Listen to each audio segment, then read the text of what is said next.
Innal hamdalillah nahmaduhu wa nasta'inuhu wa nastaghfiruh wa na'udzu billahi min shururi anfusina wa min sayyiati a'malina man yahdihillahu fala mudilla lahu wa man yudlil fala hadiya lahu. Ashhadu an la ilaha illallah wahdahu la syarika lah wa ashhadu anna Muhammadan abduhu wa rasuluh sallallahu alaihi wa ala alihi wa sahbihi wa man tabi'ahum bi ihsanin ila yaumiddin. Qala Allah tabaraka wa ta'ala ya ayyuhalladzina amanu taqullaha haqqa tuqatih wa la tamutunna illa wa antum muslimun. Jamaah Bapak Ibu yang insyaallah dirahmati oleh Allah Subhanahu wa taala. Alhamdulillah, kita bersyukur kepada Allah Subhanahu wa taala, zat yang telah menciptakan kita, zat yang telah menganugerahkan berbagai nikmat kepada kita, dan di antara nikmat yang Allah Subhanahu wa taala curahkan kepada kita adalah dikumpulkannya kita kembali di dalam satu majelis yang mubarak insyaallah. Salawat teriring salam semoga tercurahkan kepada junjungan kita Nabi yang mulia Nabi Muhammad sallallahu alaihi wasallam, dan semoga pula tercurahkan pada keluarga beliau, para istri-istri beliau, para sahabat-sahabat beliau, dan semoga pula tercurahkan pada orang-orang yang menghidupkan sunnah-sunnah beliau. Jamaah Bapak Ibu yang dirahmati oleh Allah Ta'ala,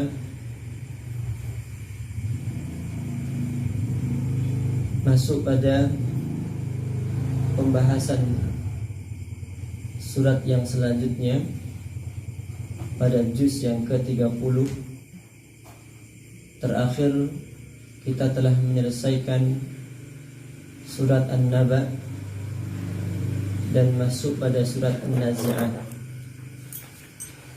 Perlu kita ketahui Bapak Ibu yang berbahagia, bahwasanya Rasulullah sallallahu alaihi wasallam mengabarkan dalam sebuah hadisnya, khairukum man ta'allama al-Qur'an wa 'allamahu. Nabi yang mulia Nabi Muhammad sallallahu alaihi wasallam mengabarkan, kata beliau, sebaik-baik kalian itu adalah yang mempelajari Al-Qur'an dan mengajarkannya.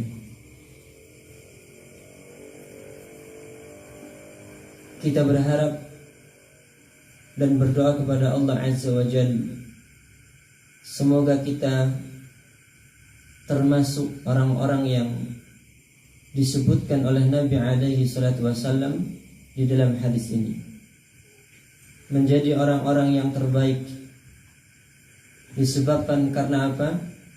Disebabkan karena kita mempelajari kalamullah. Disebabkan karena kita mempelajari ucapan-ucapan Allah Subhanahu wa ta'ala dan mengajarkannya. Oleh karenanya, mari kita untuk mencintai, bersemangat di dalam mengkaji dan mempelajari kalamullah ini, ucapan-ucapan Allah Subhanahu wa ta'ala, ucapan-ucapan zat yang menciptakan kita, ucapan zat yang Naam, menganugerahkan berbagai nikmat kepada kita semua. Dan tentunya tidak hanya sebatas kita pelajari, kita pahami, akan tetapi di samping kita pelajari, kita pahami, tentunya adalah kita amalkan dalam kehidupan kita sehari-hari. Nah, jamaah Bapak Ibu yang dirahmati oleh Allah Subhanahu wa taala, surat An-Nazi'at ini termasuk golongan surat Makkiyah, termasuk golongan surat Makkiyah. Maknanya berarti surat ini turun kepada Rasulullah sallallahu alaihi wasallam sebelum beliau sallallahu alaihi wasallam berhijrah ke kota Madinah. Sebagaimana telah kita sebutkan pada pertemuan yang lalu, bahwa sesungguhnya Al-Qur'an jika dilihat pada turunnya, maka Al-Quran ini terbagi menjadi dua golongan.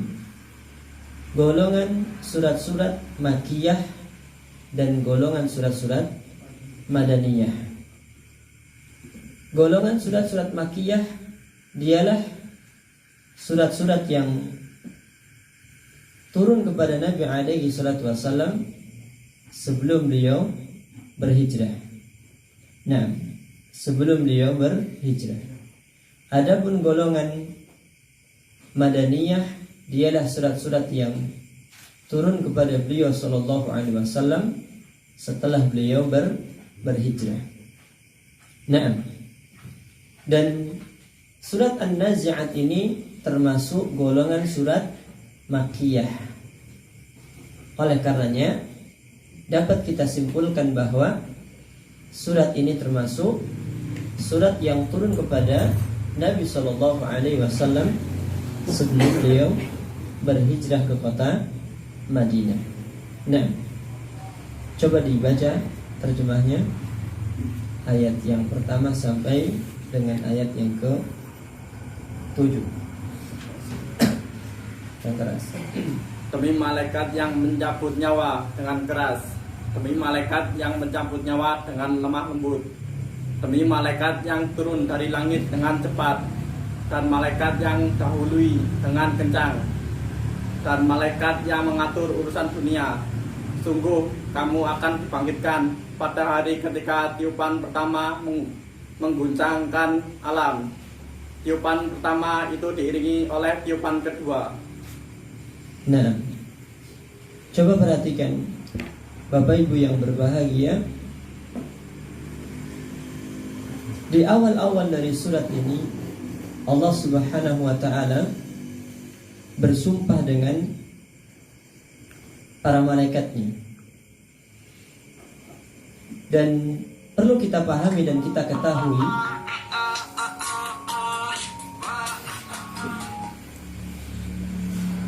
salah satu di antara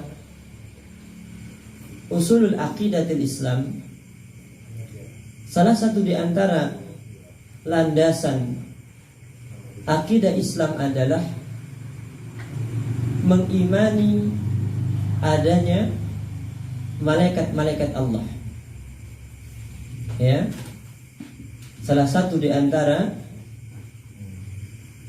landasan akidah Islam meyakini adanya malaikat-malaikat Allah. Barang siapa yang ingkar terhadap perkara ini, yakni dia mengingkari adanya malaikat, maka orang tersebut kufur. Sekalipun mungkin dia menyatakan beriman dengan Allah, sekalipun dia mungkin mengatakan saya beriman dengan Rasul, akan tetapi jika seandainya dia kufur terhadap malaikat, maka kekufuran dia terhadap malaikat menunjukkan kufurnya dia terhadap semuanya. Dia kufur juga kepada Allah Subhanahu wa taala. Dalil yang menunjukkan bahwasanya meyakini adanya malaikat adalah merupakan landasan akidah Islam adalah jawaban Nabi sallallahu alaihi wasallam ketika datang kepadanya seorang laki-laki. Ya, datang kepada Nabi sallallahu alaihi wasallam seorang laki-laki yang tidak dikenal oleh para sahabat. Kemudian dia datang langsung mendekat pada diri Nabi sallallahu alaihi wasallam. Dia menyandarkan lututnya kepada lutut Nabi alaihi salatu wasallam. Kemudian dia meletakkan telapak tangannya di atas kedua paha Nabi alaihi salatu wasallam. Setelah itu dia bertanya tentang Islam. Dijawablah dengan arkanul Islam. Kemudian orang tersebut pun bertanya tentang iman dan dijawab oleh Nabi sallallahu alaihi wasallam, al-imanu an tu'mina billahi wa malaikatihi wa kutubihi wa rasulihi wal yaumil akhir wa tu'mina bil qadari khairihi wa syarrihi. Ini adalah merupakan dalil yang menunjukkan bahwasanya mengimani malaikat-malaikat Allah merupakan salah satu di antara landasan akidah Islam, di mana Nabi alaihi salatu wasallam mengabarkan bahwa iman itu Anda beriman kepada Allah, beriman kepada para malaikat-malaikatnya, beriman kepada kitab-kitabnya, rasul-rasulnya, hari akhir, dan beriman dengan qada dan qadar. Nah, jamaah Bapak Ibu yang dirahmati oleh Allah Ta'ala, dan malaikat ini adalah makhluk Allah. Makhluk Allah Subhanahu wa Ta'ala yang Allah Azza wa Jal ciptakan dari apa? Dari cahaya. Nah, sebagaimana disebutkan dalam hadis Nabi sallallahu alaihi wasallam, bahwasanya Allah Azza wa Jalla menciptakan para malaikat itu dari cahaya. Dan mereka, yakni para malaikat ini, min alamil ghaib, makhluk-makhluk Allah Azza wa Jalla dari alam ghaib. Ya, makhluk-makhluk Allah Azza wa Jalla dari alam ghaib. Dan Allah Subhanahu wa Ta'ala berikan kemampuan kepada para malaikat untuk merubah wujudnya, dari wujud keasliannya kepada wujud manusia. Sebagaimana banyak dikisahkan dalam hadis-hadis Nabi sallallahu alaihi wasallam, bagaimana seorang malaikat datang menemui Nabi alaihi salatu wasallam bukan pada wujud aslinya, akan tetapi dalam keadaan wujud manusia, sebagaimana dalam hadis yang sejatinya telah kita sebutkan di awal tadi. Datang kepada Nabi alaihi salatu wasallam sosok seorang laki-laki, yang tidak dikenali oleh mereka para sahabat. Siapa sih sejatinya yang datang itu? Dia adalah malaikat Jibril alaihi salam. Sebagaimana dikisahkan oleh Umar bin Khattab radhiyallahu anhu, bainama nahnu julusun 'inda Rasulillah sallallahu alaihi wasallam zata yaumin ittala 'alaina rajulun shadidun bayadis thiyab shadidu sawadis sa'n la yura 'alaihi atharu safar wa la ya'rifuhu minna ahadun hatta jalasa ila an-nabiy sallallahu alaihi wasallam fa asnada rukbatayhi ila rukbatayhi wa wada'a kaffayhi 'ala fakhidhayhi fa qala ya Muhammad akhbirni 'anil Islam. Sampai pada akhir hadis tersebut disebutkan Nabi bertanya kepada Umar, Ya Umar atadri Marisail. Wahai Umar, tahukah kamu siapa yang bertanya tadi? Apa jawab Umar? Jawab Umar, Allah wa rasuluhu a'lam. Kemudian Nabi mengatakan fa innahu Jibril atakum yu'allimakum dinakum.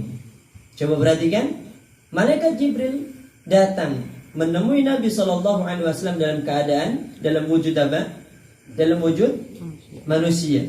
Allah Azza wa Jalla berikan kemampuan ya kepada para malaikat ala tasyakkul, yakni berubah wujud dari satu bentuk ke bentuk yang lainnya. Pun begitu pula sebagaimana dikisahkan di dalam Al-Quran, tatkala datang kepada siapa? Kepada Nabi Ibrahim alaihi salam. Datang para malaikat kepada Nabi Ibrahim alaihi salam dalam wujud manusia yang bertamu kepada Nabi Ibrahim alaihi salam.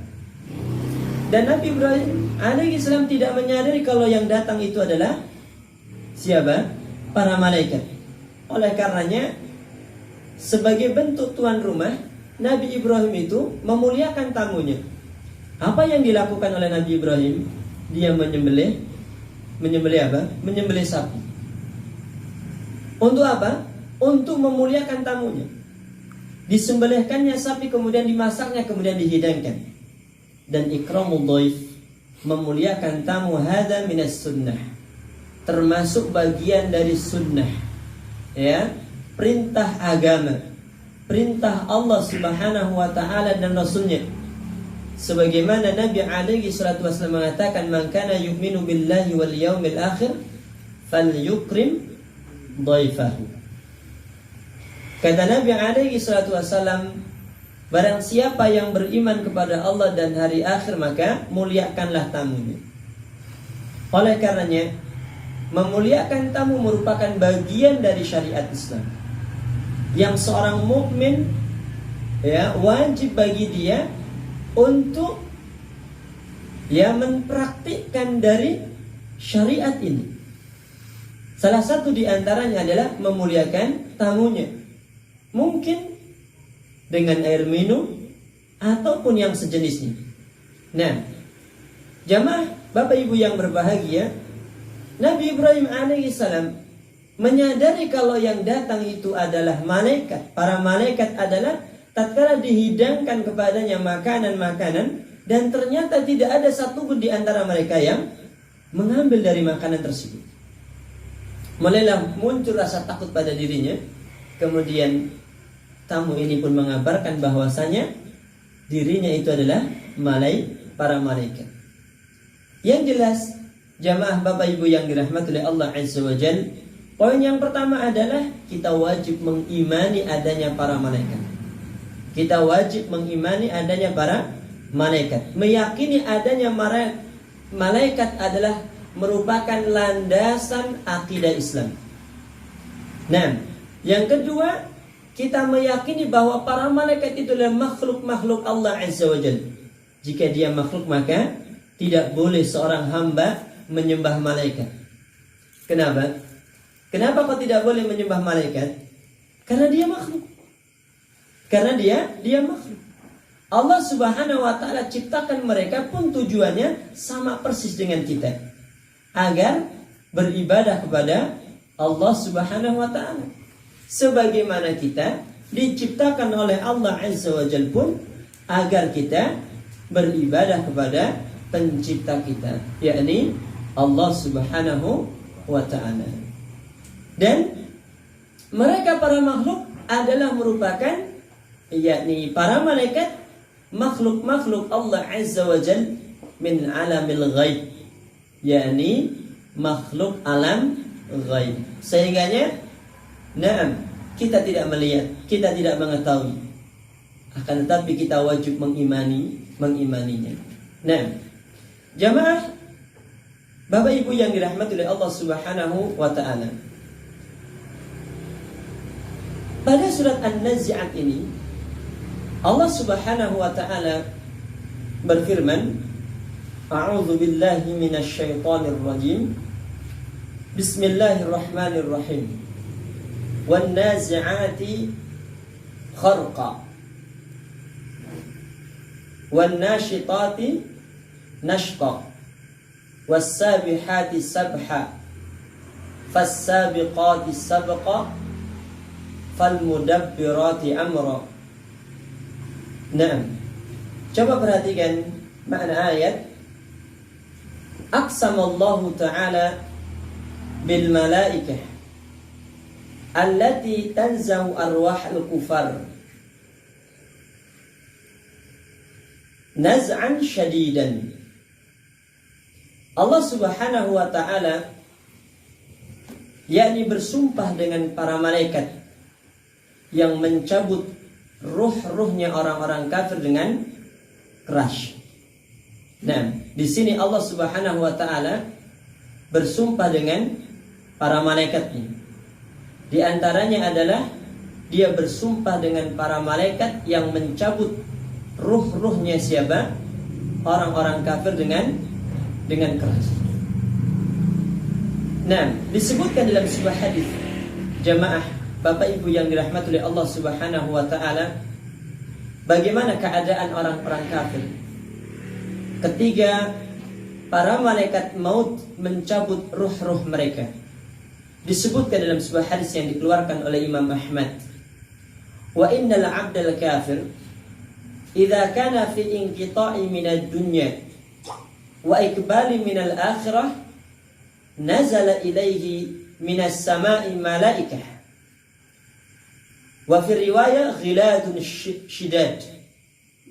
Ya, sesungguhnya seorang hamba yang kafir apabila dia terputus dari dunia dan menuju akhirat, maksudnya di sini apa? Meninggal dunia. Ketika orang kafir itu mati, nazala ilaihi minas sama'i malaikah, maka turun dari langit para malaikat.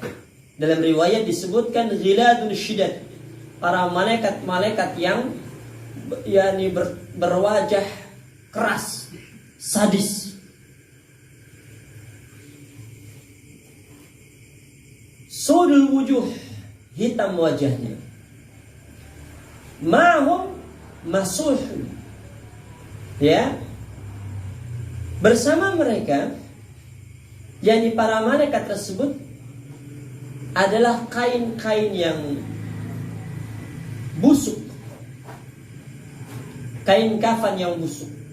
Disebutkan dalam riwayat yang lain minan nar, yang terambil dari api, dari neraka. Fayajlisuna minhu maddal basar.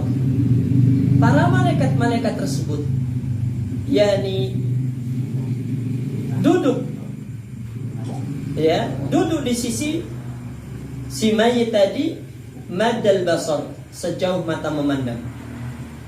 Thumma yaji'u malakul maut hatta yajlisa 'inda ra'sihi. Kemudian jamaah Bapak Ibu yang dirahmati oleh Allah Subhanahu wa ta'ala, datanglah malaikat maut. Kemudian dia duduk di sisi kepalanya. Di sisi kepala siapa? Si mayit yang akan meninggal dunia. Nah, hatta yajlisa 'inda ra'si, sehingga dia datang di sisi kepalanya. Fayaqul, maka malaikat maut ini pun mengatakan, ayyatuhan nafsul khabithah ukhruji ila sakhatin minallahi wa ghadabin. Coba perhatikan Bapak Ibu yang dirahmati oleh Allah Azza wa Jalla, bagaimana ucapan malaikat maut tatkala mencabut ruhnya orang kafir. Apa yang diucapkan olehnya? Dia katakan, ukhruj ayyatuhan nafsul khabithah, wahai jiwa yang buruk, ukhruji ila sakhatin minallahi wa ghadabin, keluarlah kamu untuk menuju kemurkaan dari Allah dan kemarahannya. Nah, inilah keadaan ruh-ruhnya orang-orang kafir. Malaikat membentaknya, ya, malaikat membentaknya dengan kalimat yang kasar, mengungkapkan kalimat ayyatuhan nafsul khabithah, wahai jiwa yang buruk, keluarlah kamu untuk menuju kemurkaan dan kemarahan Allah Subhanahu wa taala. Qala, maka Nabi sallallahu alaihi wasallam pun mengabarkan, fatafarraqa fi jasadih. Maka ruh tersebut tatkala dibentak seperti itu, maka dia terpencar ke seluruh tubuhnya. Ya, dia terpencar, lari ke seluruh tubuhnya. Nah, fayantazi'uha kama yuntaza'u yani safud. Maka ruh tersebut, kata Nabi sallallahu alaihi wasallam, bercerai-berai ke seluruh tubuhnya, sehingganya malaikat tadi pun mencabutnya, ya, mencabut ruh tersebut seperti yani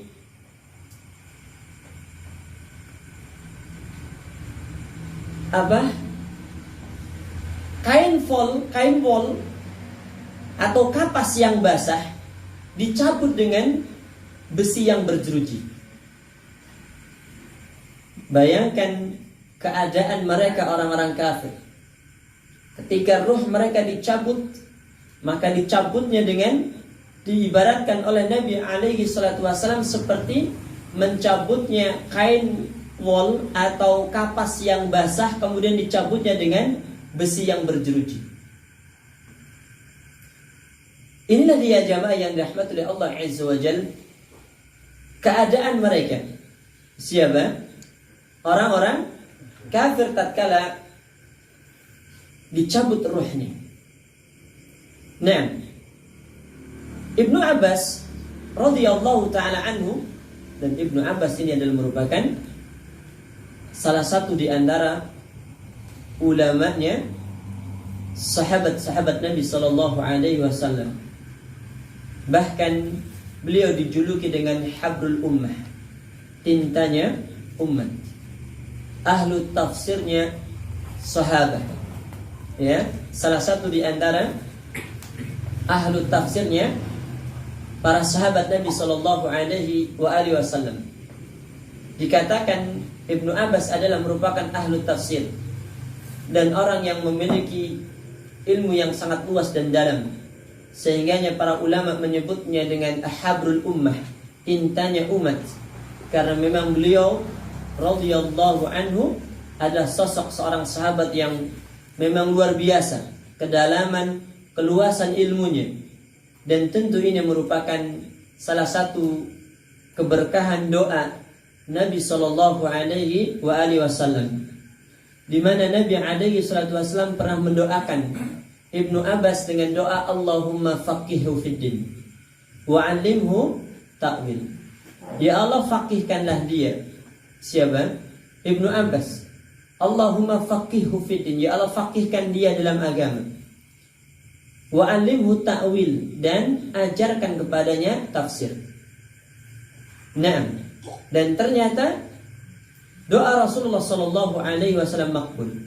Ibnu Abbas menjadi ahlu tafsirnya sahabat Nabi yani sahabat-sahabat Nabi sallallahu alaihi wasallam.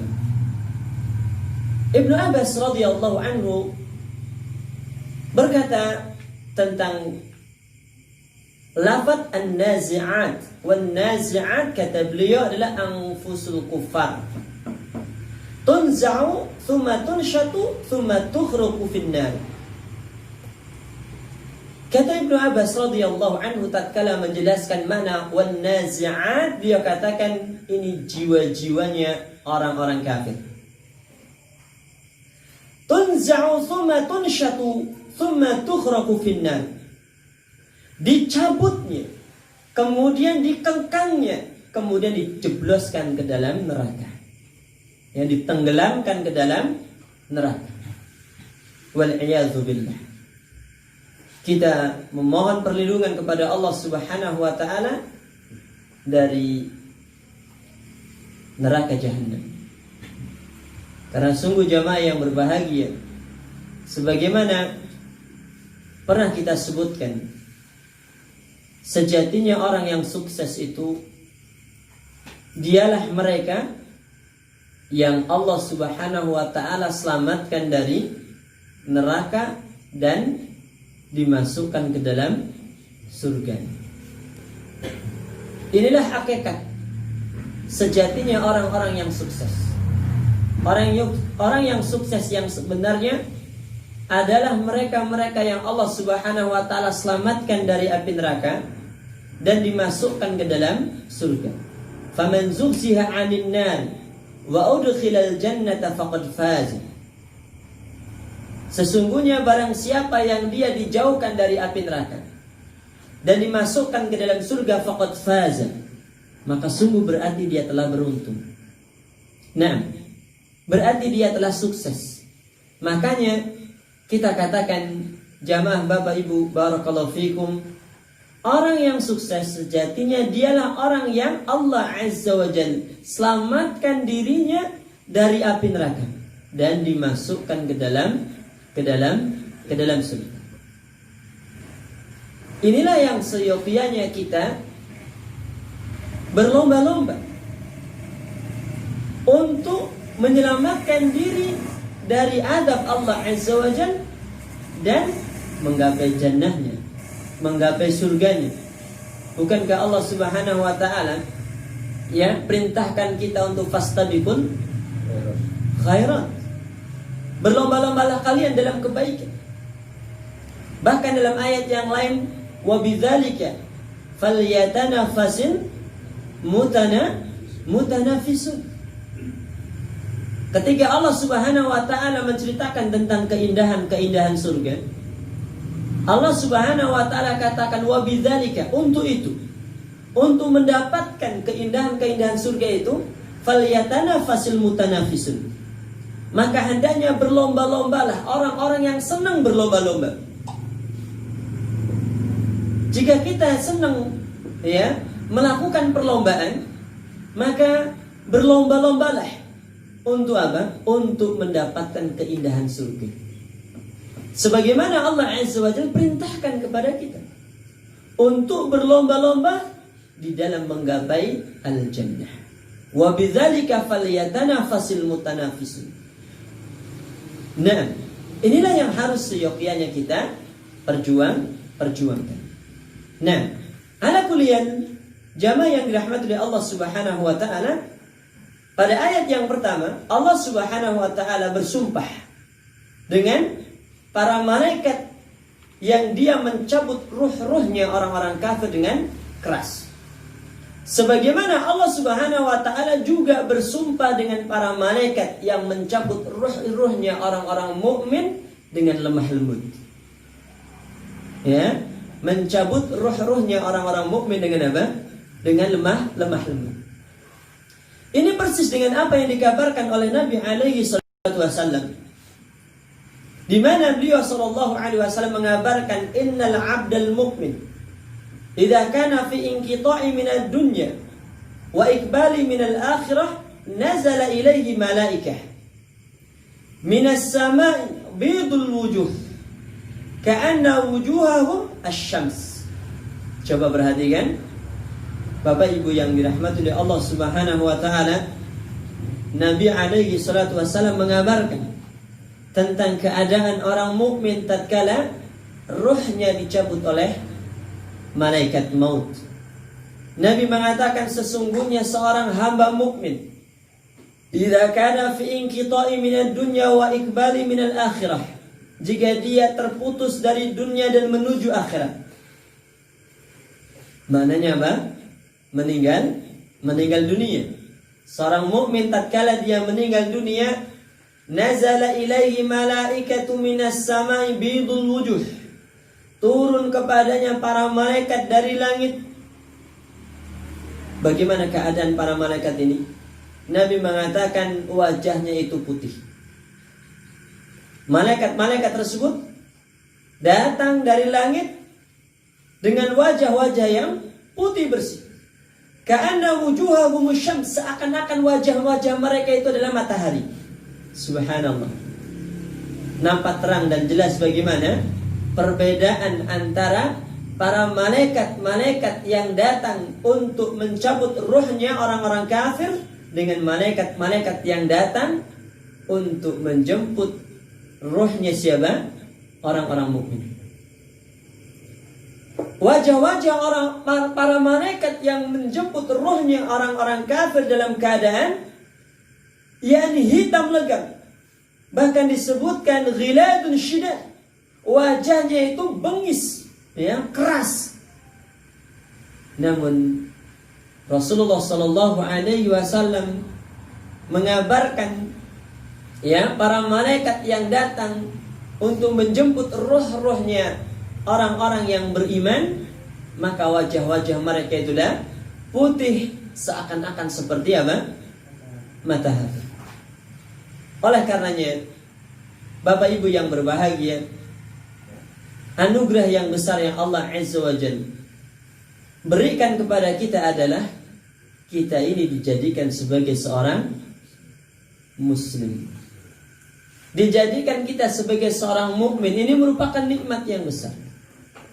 Nikmat yang paling besar. Bahkan telah kita sebutkan pada pembahasan surat Al-Fatihah. Nikmat yang paling agung secara mutlak adalah nikmat Islam. Nikmat iman, nikmat Islam. Ini merupakan nikmat yang paling besar yang Allah Azza wa Jalla anugerahkan kepada seorang hamba. Nikmat yang tidak semua orang mendapatkannya. Nah, nikmat yang tidak semua orang mendapatkannya. Kalaulah seandainya harta, maka sesungguhnya semua orang mendapatkan harta. Nah, semua orang mendapatkan nikmat harta. Tidak ada satupun orang yang dia tidak mendapatkan nikmat harta.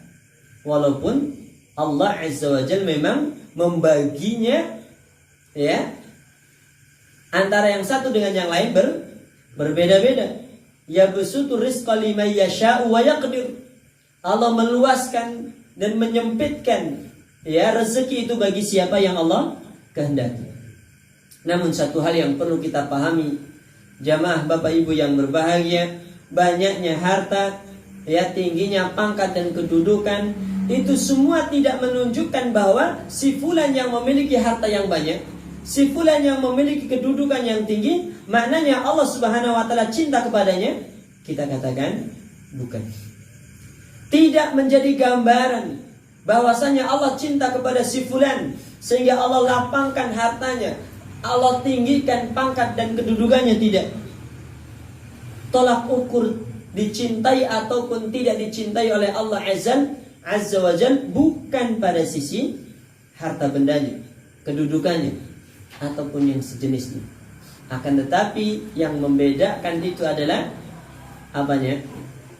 Pada sisi apanya? Pada sisi ketakwaannya. Inna akramakum indallahi atqakum. Ini satu hal yang perlu kita pahami, Bapak Ibu yang dirahmati oleh Allah Azza wa Jalla. Sehingganya tatkala Anda menjadi orang yang, ya, memiliki harta yang melimpah, memiliki pangkat dan kedudukan yang tinggi, jangan karenanya Anda menjadi sombong. Nah, dan jangan menjadi orang yang membusungkan dadanya. Ketika Allah Subhanahu wa taala berikan kepada Anda harta yang melimpah, justru menjadi renungan bagi kita ketika kita berada di atas kemaksiatan, ketika kita berada di atas perbuatan dosa-dosa dan maksiat, kok ternyata Allah bentangkan, Allah mudahkan, ya, bagi kita untuk mendapatkan rezeki. Jangan-jangan ini merupakan apa? Bentuk istidraj yang Allah berikan kepada kita. Sebagaimana Nabi SAW pernah mengabarkan sebuah hadisnya, tatkala Anda melihat Allah Azza wa Jalla meluangkan, melapangkan rezeki kepada seorang hamba di atas kemaksiatannya, fa'lam annahu istidraj. Ketahuilah bahwasanya itu merupakan bentuk istidraj. Dan ini hal yang harus kita renungkan. Jika seandainya kita berada di atas maksiat, di atas perbuatan dosa, kok ternyata begitu mudah bagi kita untuk mendapatkan rezeki, jangan-jangan ini adalah merupakan bentuk istidraj. Nah, ala kulli hal, jamaah Bapak Ibu yang berbahagia, ini bukan tolak ukurnya. Sebagaimana kemiskinan itu juga bukan tolak ukur bahwa si fulan adalah orang yang hina di sisi Allah Azza wa Jalla, makanya dia disempitkan rezekinya, tidak. Kaya ataupun miskin itu semuanya bukan standar mulia atau dicintainya seorang hamba di sisi Allah Subhanahu wa ta'ala. Akan tetapi kemuliaan di sisi Allah Azza wa Jalla adalah dilihat, dipandang dari sisi mananya? Dari sisi ketakwaannya. Sebagaimana Allah Azza wa Jalla ungkapkan, inna akramakum indallahi atqa. Nah, ala kulli hal, jamaah yang dirahmati oleh Allah Subhanahu wa ta'ala, turunlah para malaikat. Ya, turunlah para malaikat. Ya, bidul wujuh, yang wajah-wajah mereka itu putih. Ka'anna wujuhahum syams, seakan-akan wajah-wajah mereka itu adalah matahari. Wa ma'ahum kafanun min aqfanil jannah, bersama mereka ini, bersama para malaikat ini, kafan, ya, dari kafan-kafan surga. Wa hanutun min hanutil jannah, dan bersama para malaikat ini juga selain kafan, dia membawa hanutun, yakni ramuan-ramuan dari surga. Hatta yajlisu minhu maddal basar, sehingga para malaikat itu pun duduk, ya, dari si mayit itu indal maddal basar, sejauh mata memandang. Thumma yaji'u malakul maut, kemudian datanglah malaikat maut. Jadi di sini ada malaikat-malaikat penjemput ruh, ada malaikat yang dia mencabut ruh.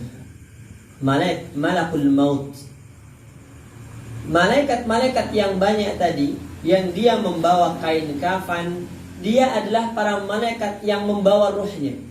Dan disebutkan dalam hadis Nabi alaihi salatu wasallam, tatkala ruh tadi sudah dicabut, maka langsung diambil oleh para malaikat-malaikat yang membawa kain tadi, diletakkan di kafannya, kemudian dibawalah oleh para malaikat itu tadi naik ke atas menuju Allah Subhanahu wa ta'ala. Nah, ya, para malaikat-malaikat tadi duduk, ya, sejauh mata memandang. Kemudian summa yaji'u malakul maut, kemudian datanglah malaikat maut. Hatta yajlisa 'inda ra'sih, sehingga dia duduk di sisi kepalanya, di sisi kepala si mayit tadi. Dan memang jamaah yang berbahagia, ruh yakni dicabut dari sisi kepala. Ya. Manusia tatkala meninggal dunia, ruhnya dicabut dari sisi kepala. Oleh karenanya, ketika seseorang meninggal dunia, maka yang mati terlebih dahulu adalah kakinya. Kemudian naik ke atas, kemudian naik ke atas.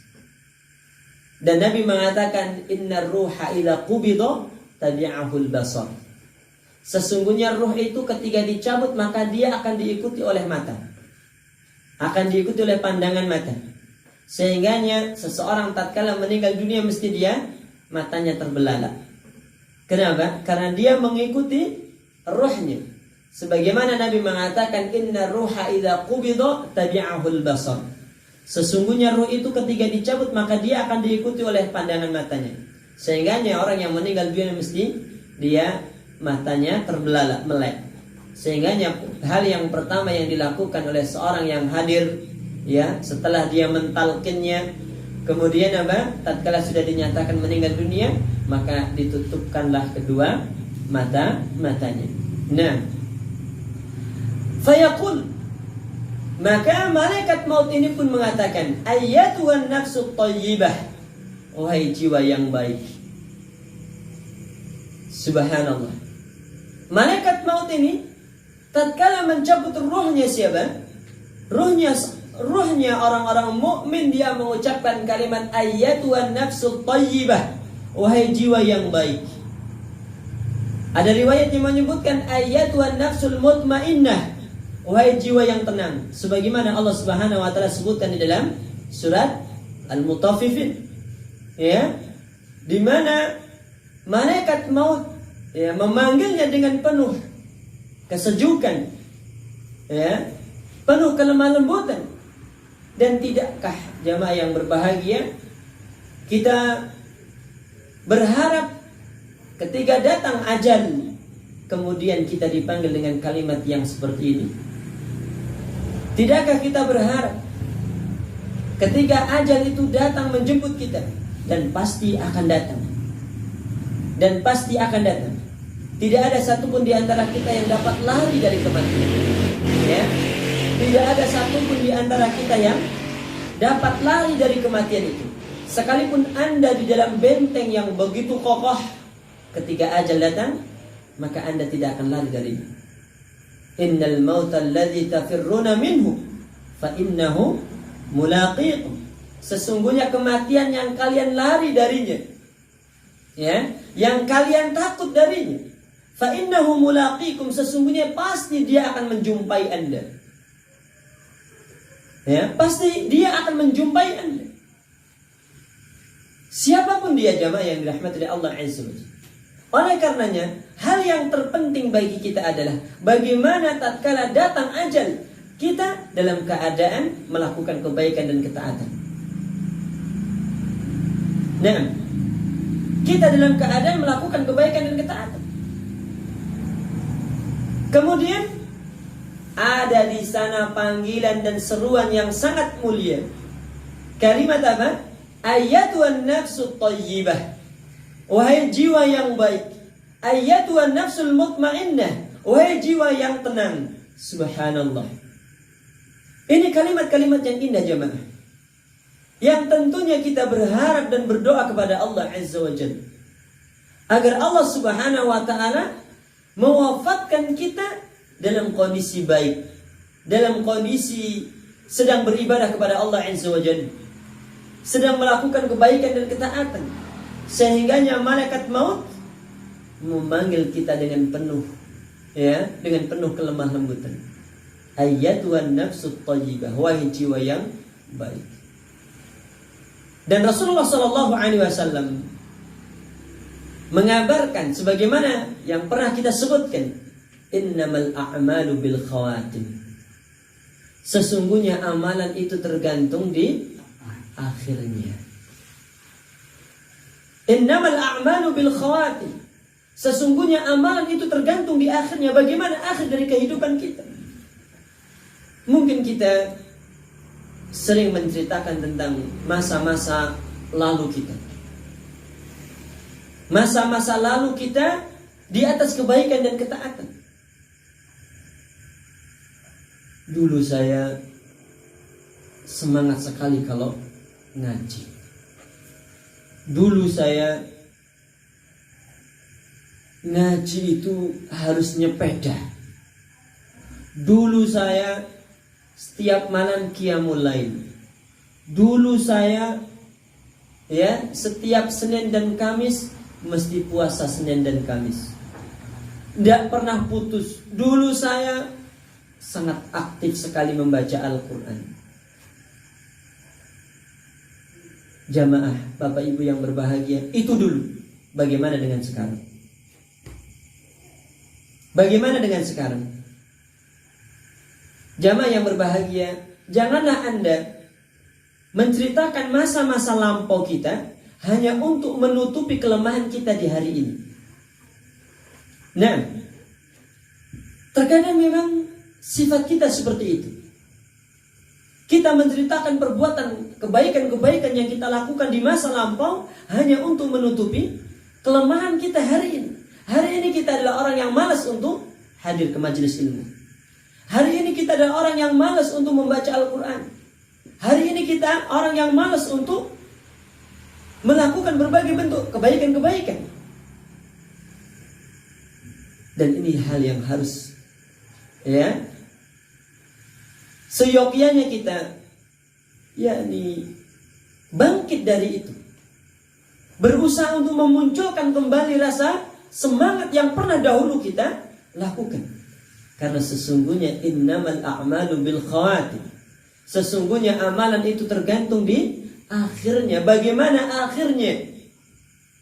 Nah, bagaimana akhirnya kita? Jangan sampai kita menjadi orang yang di akhir kehidupan kita ternyata dalam keadaan bermaksiat kepada Allah Azza wa Jalla. Wal iyadu billah. Kita memohon perlindungan kepada Allah Subhanahu wa taala darinya. Bukankah Nabi SAW pernah mengabarkan sebagaimana pernah kita ceritakan, di mana Nabi alaihi salatu wasallam mengabarkan, wa inna rajula la ya'malu bi'amalin ahli jannah hatta ma yakunu bainahu wa bainaha illa dhira' fayasbiqu alaihi alkitab fayamalu bi'amalin ahli nar fayadkhuluha. Nabi alaihi salatu wasallam mengabarkan, ada seseorang yang dia beramal dengan amalan penduduk surga, sehingga antara dia dengan surga kecuali tinggal sejengkal saja. Menunjukkan betapa dia adalah orang yang begitu semangat melakukan kebaikan-kebaikan dan ketaatan. Nah, fayasbiqu alaihi alkitab, akan tetapi telah didahului oleh ketetapan. Fayamalu bi'amalin ahli nar, kemudian dia beramal dengan amalan penduduk neraka, fayadkhuluha, yang pada akhirnya dia masuk ke dalam neraka. Sebab apa? Sebab apa ya akhi?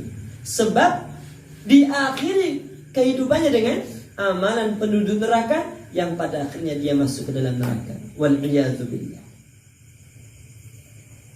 Bukankah ini merupakan perkara yang seyogyanya membuat jiwa-jiwa kita merasa khawatir dan takut?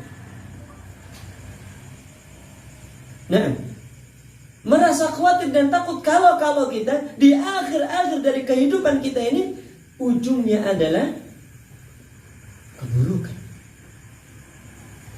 Oleh karenanya Rasulullah sallallahu alaihi wasallam, nah, beliau mendawamkan, sering banyak mengungkapkan kalimat ya muqallibal qulub, tsabbit qalbi ala dinik. Wahai zat yang membolak-balikkan hati, tetapkan hatiku di atas agamamu. Dan ini merupakan doa yang sering dibaca oleh Nabi alaihi salatu wasallam. Memohon, meminta kepada zat yang membolak-balikkan hati, dan hati-hati kita di antara jari jemari Allah. Yuqallibu kaifa yasha, dan Allah Subhanahu wa taala membolak-balikkan hati itu sekehendaknya. Karenanya beliau sallallahu alaihi wasallam memohon, meminta kepada zat yang membolak-balikkan hati agar Allah azza wa jalla menetapkan hatinya di atas kebaikan dan ketaatan. Jamaah, kalau seandainya Rasulullah sallallahu alaihi wasallam seorang yang maksum, seorang yang sudah pasti dijamin surga, bahkan beliau adalah orang yang pertama kali membuka pintu surga, ternyata beliau sallallahu alaihi wasallam berdoa, memohon, meminta agar Allah Subhanahu wa taala meneguhkan, agar Allah Subhanahu wa taala meneguhkan na'am di atas kebaikan. Lantas bagaimana dengan kita? Lantas bagaimana dengan kita, orang-orang yang belum ada jaminan? Nah, orang-orang yang tidak maksum. Tentu kita adalah orang yang paling pantas dan layak untuk selalu berdoa, mendawamkan, ya, mengucapkan kalimat ya muqallibal qulub, tsabbit qalbi ala dinik. Wahai zat yang membolak-balikkan hati, tetapkan hatiku di atas agamamu, ya, tetapkan hatiku di atas ketaatan kepadamu. Nah, jamaah Bapak Ibu yang berbahagia, janganlah fitnah dunia menjadikan kita berpaling dari kebaikan, berpaling dari ketaatan. Ujian-ujian yang menimpa di dunia ini, betapapun ya berat, sejatinya ujian itu sangatlah sebentar. Nah, betapapun ujian yang menimpa pada diri kita di dunia ini begitu berat, begitu keras, namun itu hanya sebentar. Sebentar berlalu. Akan tetapi jika seandainya ujian itu menimpa diri kita, kemudian kita berpaling dari ketaatan, dan pada akhirnya kita meninggal dunia di atas keburukan, maka kerugian itulah yang pasti akan kita dapatkan. Kehinaan itulah yang pasti akan kita rasakan. Dan kerugian di akhirat merupakan kerugian yang yang luar biasa yang Rasulullah Shallallahu Alaihi Wasallam atau Allah Subhanahu Wa Taala kabarkan, ya, bahwa orang akan tinggal di neraka itu berabad-abad lamanya. Bahkan Nabi Alaihi Wasallam mengabarkan tidaklah seseorang itu keluar dari api neraka kecuali dia telah tinggal di dalam neraka berabad-abad. Ini kalau dia seorang mukmin. Lantas bagaimana kalau seandainya dia adalah orang kafir? Tentu mereka akan tinggal di dalamnya untuk selama-lamanya dalam kondisi la yamutu wa la yahya. Dalam kondisi yang Allah Subhanahu wa taala kabarkan la yamutu wa la yahya. Tidak mati dan juga tidak hidup. Nah, kondisi mereka di dalam neraka tidak mati dan juga tidak hidup. Kenapa demikian? Karena mereka terus diadab dan diadab. Kullama nadidat juluduhum badalna juludan ghairaha liyadzuqul azab. Tatkala kulit-kulit mereka hangus terbakar, maka kami ganti dengan kulit yang lain. Supaya apa? Liyadzuqul azab, supaya dia merasakan azab. Lihatlah jamaah Bapak Ibu yang dirahmati oleh Allah Azza wa Jalla.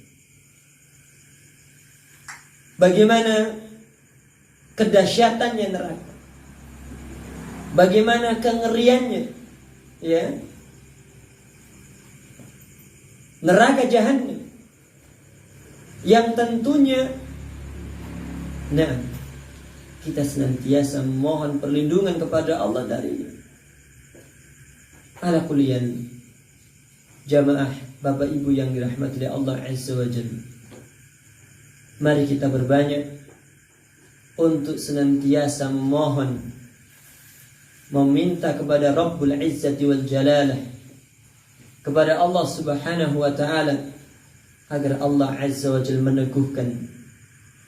meneguhkan hati-hati kita di atas kebaikan dan ketaatan kepadanya sampai Allah mewafatkan kita semuanya.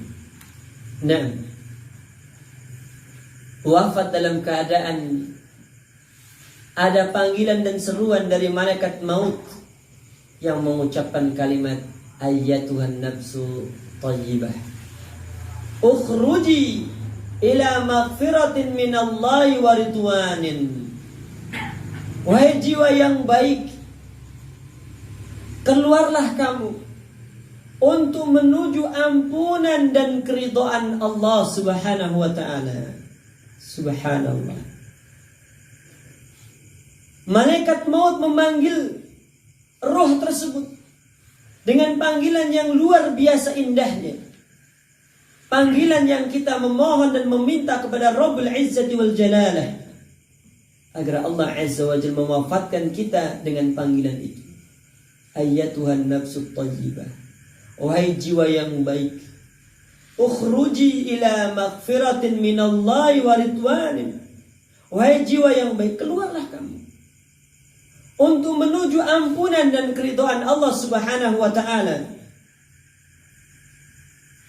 Fatakhruju, maka roh itu pun keluar. Tasilu kama tasilu qatrah min fi siqa.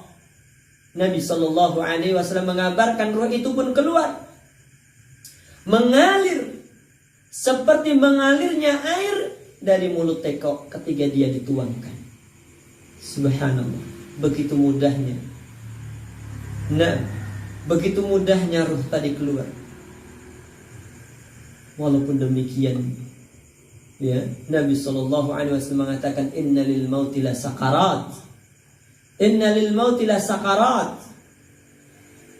Nabi sallallahu alaihi wasallam mengatakan inna lil mauti la sakarat. Sesungguhnya kematian itu memiliki rasa sakarat, memiliki rasa sakit yang luar biasa.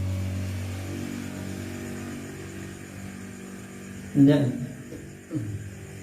jamaah Bapak Ibu yang dirahmati oleh Allah Subhanahu wa taala. Inilah keadaan orang mukmin tatkala datang kepadanya malaikat maut. Seperti itulah malaikat maut mencabut ruh mereka dengan kelemah lembutan. dengan kelemah lembutan. Dan Allah Subhanahu wa taala di dalam awal-awal dari surat ini bersumpah dengan para malaikat. Namun satu hal yang perlu kita pahami dan kita ingat jamaah, ini hak Allah Subhanahu wa ta'ala. Dia bersumpah dengan para makhluknya. Nah, ini hak Allah Azza wa Jalla. Akan tetapi seorang makhluk, seorang hamba, haram bagi dia untuk bersumpah dengan makhluk. Misalkan satu orang, dia mengatakan demi malaikat, aku akan berbuat seperti ini. Boleh atau tidak? Tidak boleh. Atau dia mengatakan demi Allah dan Rasul, saya akan melakukan hal yang seperti ini. Boleh atau tidak? Tidak boleh. Seorang manusia bersumpah dengan makhluk-makhluk Allah Azza wa Jalla, ini termasuk perkara yang terlarang. Nabi alaihi salatu wasallam mengatakan, man halafa bi khairillahi faqad asyraq. Barang siapa yang bersumpah dengan selain Allah, maka sungguh dia telah mempersekutukan Allah. Oleh karenanya tidak boleh bagi seorang mukmin untuk bersumpah dengan makhluk-makhluk Allah Azza wa Jalla. Sekalipun misalkan dia bersumpah dengan Nabi Muhammad, demi Nabi Muhammad aku tidak mengambil, atau dia mengatakan demi Ka'bah aku tidak berbuat. Ini merupakan perkara yang terlarang. Nah, termasuk salah satu di antara bentuk kesyirikan yang diharamkan oleh Allah Azza wa Jalla. Oleh karenanya, tatkala Anda ingin bersumpah, maka bersumpahlah dengan nama Allah Subhanahu wa ta'ala. Misalkan Anda mengatakan demi Allah, demi zat yang menciptakan langit dan bumi, ya. Dan itulah yang dilakukan dan dianjurkan dan diperintahkan tatkala seorang hamba, tatkala seorang mukmin bersumpah. Dan tidak boleh dia bersumpah atas nama selain dari Allah Subhanahu wa ta'ala, atau dia gandengkan. Dan ini sering kita dengar jemaah, ya, seseorang dia bersumpah demi Allah dan Rasul. Boleh atau tidak? Tidak boleh. Loh, kenapa tidak boleh? Karena dia menggandengkan di situ ada Rasul Muhammad sallallahu alaihi wasallam. Dan Rasul adalah makhluk, dan Anda tidak boleh bersumpah dengan makhluk. Loh, tapi kan, na'am, Anda gandengkan dengan Allah. Dan menggandengkan dengan Allah ini juga tidak dibenarkan dan tidak dibolehkan, termasuk kesyirikan. Oleh karenanya, satu orang misalkan mengatakan Masya Allah wa syi'ta, ini juga tidak boleh. Masya Allah wa syi'ta, kehendak Allah dan kehendakmu, ini juga tidak boleh. Kenapa tidak boleh? Karena dia menggandengkan Allah dengan siapa? Dengan makhluknya. Nah, penggandengan yang seperti ini termasuk bentuk kesyirikan. Karena dia menggandengkan antara Allah dengan penciptanya, yakni antara Allah dengan makhluk. Masya Allah wa syi'ta. Dan ini pernah diungkapkan oleh seorang sahabat kepada Nabi SAW, mengatakan Masya Allah wa syi'ta, qul Masya Allah wahda. Ketika datang kepada Nabi SAW seorang sahabat dan dia mengatakan Masya Allah wa syi'ta, kehendak Allah dan kehendakmu ya Muhammad, maka Nabi SAW mengatakan qul Masya Allah wahda, katakanlah kehendak Allah semata. Dan kalaulah seandainya kita ingin menggandengkan, maka ucapkanlah dengan kalimat summa, kemudian kehendak Allah, kemudian kehendakmu. Kalimat kemudian ini tidak menunjukkan adanya kesetaraan. Ala kulli hal, jamaah yang dirahmati oleh Allah Subhanahu wa ta'ala. Nah, mungkin ini yang kita bincangkan pada kesempatan malam hari ini. 2 poin dari ayat pada surat An-Nazi'at. Insyaallah kita lanjutkan pada pertemuan-pertemuan yang akan datang Dan mudah-mudahan apa yang kita bincangkan pada kesempatan kali ini ada manfaatnya bagi kita semuanya.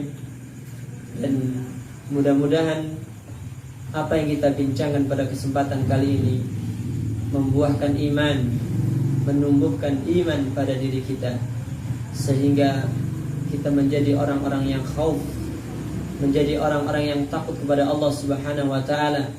Di samping itu ada dan muncul pada diri kita rasa pengharapan, karena seorang mukmin tatkala dia beribadah kepada Allah Azza wa Jalla dituntut untuk beribadah kepada Allah di atas cinta, di atas takut, dan di atas pengharapan.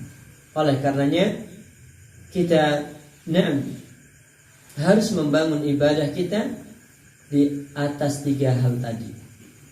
Dibangun di atas cinta, dibangun di atas rasa takut kepada Allah Subhanahu wa taala, sebagaimana kita juga harus muncul rasa pengharapan.